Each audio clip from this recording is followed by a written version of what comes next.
Either you have a public house or you have a badly maintained apartment building by an absentee landlord. And there are no dwelling units in this country that are more badly maintained than public housing dwelling units. In the South Bronx, people are burning their houses.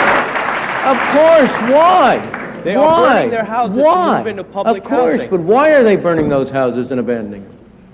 Why? They're badly maintained. No, sirree. Because you have rent control in New York City, which makes it uneconomical to maintain the houses and means that the only way in which you can get any money out of them is by burning them down.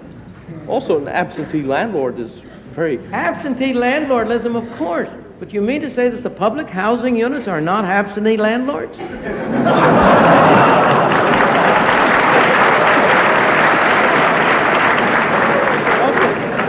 Look, I am not... You must understand, I think it's important for people to have decent housing. My objection to public housing is that it's made the housing of the poor worse. You've torn down dwellings in which they lived. You've put up, in part, if you take the whole housing program, urban renewal plus public housing, the situation is even worse. You've torn down more dwelling units than you've put up. Of those you put up, a considerable fraction have not been available to the poor. You've torn down low-income dwelling units.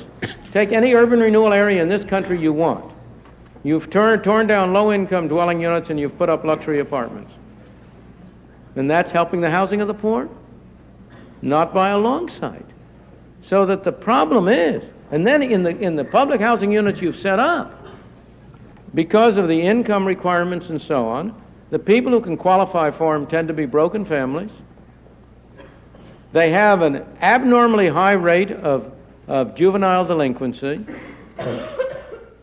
of sabotage, of destruction. They are poorly maintained.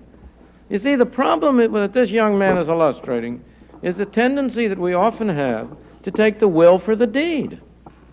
The problem isn't the objective of the public housing units. The point is to go out and see what's actually happened with them. And there is hardly anybody who has studied the subject who will defend the public housing program as having improved the housing of the poor.